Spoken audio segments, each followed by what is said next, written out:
Content creator Pig issued a challenge saying whoever beats 10 hard AI in the shortest amount of time possible will win $500. Now I won this challenge, which means I currently hold the world record for beating those 10 hard AI the fastest, and now I will show you how I did it. Now the first thing I want to say is at the very start there will be some FPS drops because one of the conditions for submitting a run for this challenge was that it had to be live streamed on Twitch or some other website. So all of these runs were streamed, so was mine. So at the very start sometimes I alt-tabbed to check my chat and type something in it. But after the early game it's gonna go back to normal.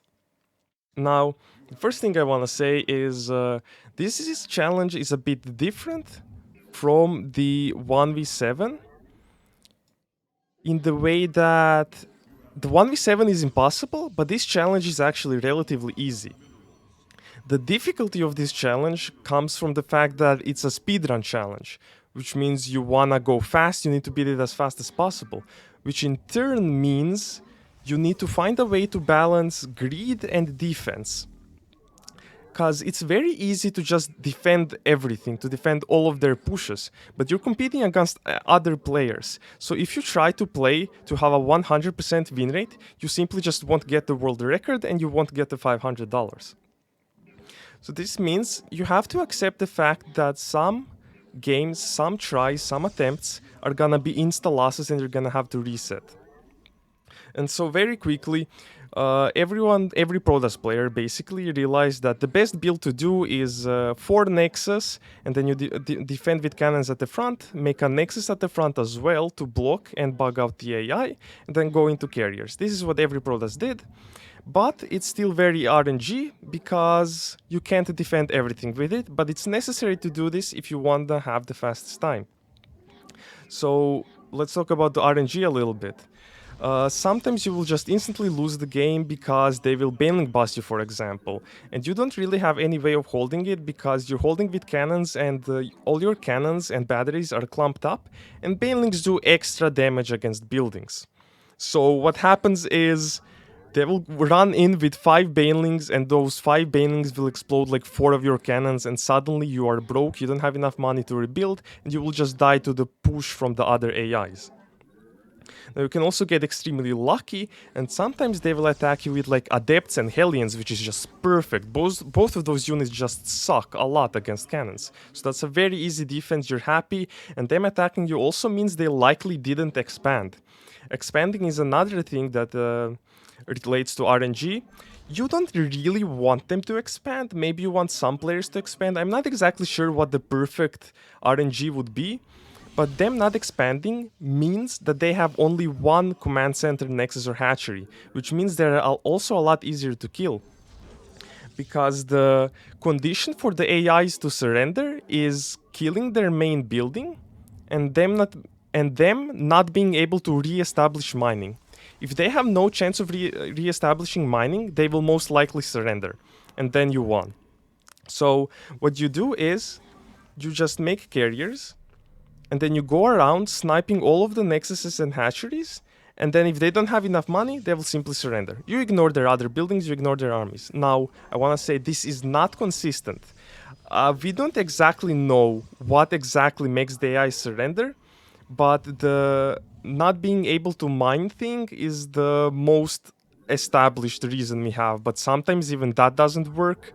Sometimes they want you to kill their armies as well, or like have a scary army in their base, excuse me, and then they surrender, or sometimes they wait for their allies to die. I don't know, it's quite random, but the most reliable way is to snipe their main buildings.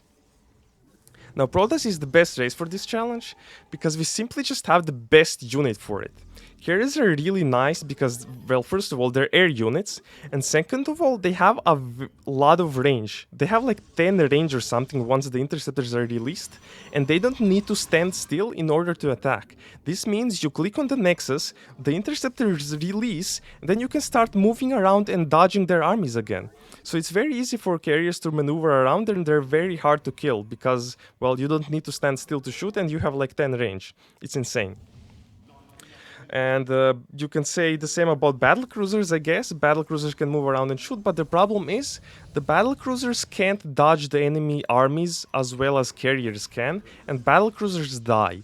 Carriers will almost always stay out of range from the enemy anti-air, but battle cruisers have very low range, so they need to actually walk in.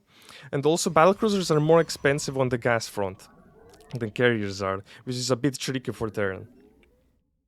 And Zerg doesn't really have any good units for it. The best Zerg run was done with Hydra Ling Lurker, which makes sense, I guess, because you can't really go Broodlord. They're super slow and take too long to get into, like the tech tree takes too long. And Mutas just don't do any damage and will lose to their armies as well. Now, even with carriers, sometimes you will have to fight their armies. Well, for one, because it's a theory that you need to kill their armies sometimes for them to surrender, so you wanna kill it anyway. And another reason is because sometimes they defend with a lot of armies, and the army is so big that you just can't go around it. You just have to fight it and kill it. But it's not too big of a problem. I'm not sure how that influences the speed or the time of the run anyway. Now, as you see here, I went for a quadruple Nexus build, and in the early game, I don't know if you noticed, but I was pretty tryhard with my probe micro, trying to do everything as efficient as possible. This is because I have 200 attempts in this. This challenge was like a month long. I think it closed on the 25th of January. So yeah, I did the early game 200 times, and I did everything I could to get as much money as possible. And after those 4 Nexus, I went for a bunch of cannons, 5 Stargates, and the Nexus in the front to bug out the AI to give myself a choke point that they can walk through, so my cannons kind of have a concave against their choked up units. And yeah, so with this build, you basically have 5 carriers popping at 640. You're aiming for 640. Sometimes you can hit 635. Sometimes you can hit like 642. Whatever, it doesn't really matter. But the point is you keep building 5 carriers at a time and then you go and attack them with them. Now, let's talk about the clearing pattern a little bit. What I'm gonna do is drive by this bottom base with my 5 carriers, focus firing the Nexuses, and even if the AI doesn't surrender, I'm gonna ignore him and move on to the next base. I don't need to stay and make him surrender because I've already killed his economy. Sure, he's gonna rebuild, but it's gonna take some time, so it's fine. He's still wasting his money on making units, which means he's gonna have less money to rebuild by the time I come back for the second wave, so that's very good for me. You see, I killed his main Nexus, now I killed his natural, now I'm attacking his neighbor, and once I kill his neighbor's main buildings, I'm instantly gonna move on to the next players. And one thing is, at the start of this challenge, people actually used to do 10 carriers in a group, but then we discovered that it's better to split the carriers 5 by 5 and have 4 groups of 5 carriers, because you simply hit the economy of more players that way. Your one group of carriers having more DPS doesn't really matter. What matters is that you shut down as much economy as possible, even if the AIs don't surrender.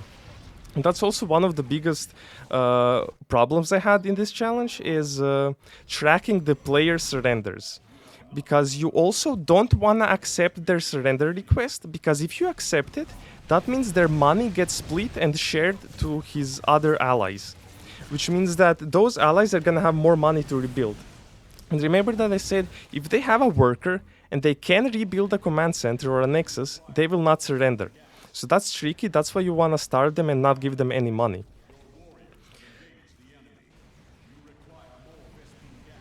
Now I'm just killing every single nexus, every single hatchery, as I said, and I'm trying to go super fast. Speed matters. The carrier micro is the most important part of this. The first important part was figuring out the good build order, and once that was figured out, the carrier micro, the pathing, is the most important thing. Though some people did try a nexus across the map for recall, or like making a mothership for recall, things like that. I personally don't think it's necessary, because your carriers are already active like 99% of the time. And you can see on the minimap for about 10 seconds already, I was actually slow. I forgot about my carriers in the top right, so this run could have been a little bit faster. That was very sloppy by me. But yeah, as I was saying, your interceptors are already out most of the time. So you don't really need recall because your carriers have 100% uptime basically. You are getting DPS out like all the time. And you see the first guy surrendered there, and I didn't accept the vote. As I said before, this is so they don't share money. He probably has like a 300 mineral bank or something like that. I don't want that bank to be split across his teammates.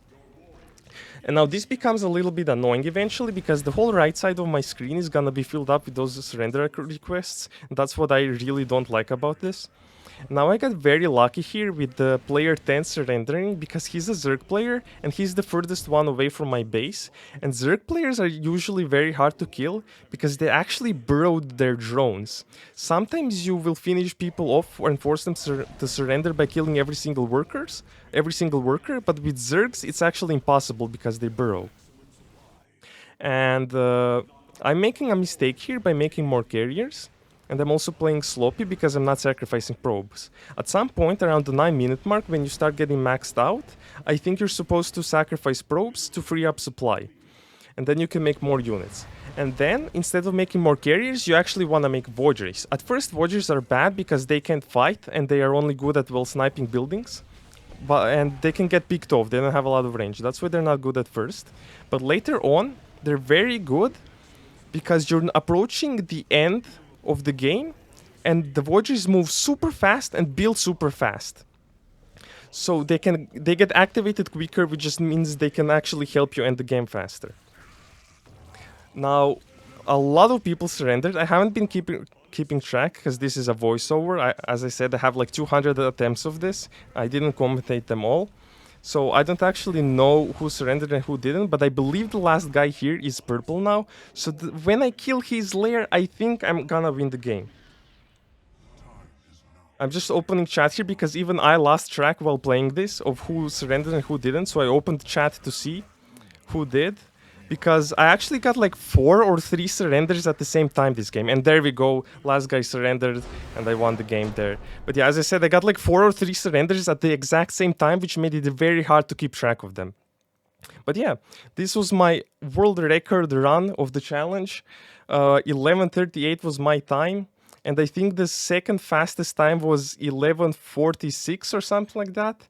And yeah, no one managed to beat it, so I'm super happy that I managed to win the challenge. And I did a video on it because I think it's a pretty cool challenge. It was fun. The only issue I have with it is that maybe it took too long. Like it was like a month long or so, but yeah. Anyway, that's gonna be it for this video. Thank you so much for watching, and I will see you next time. Bye bye.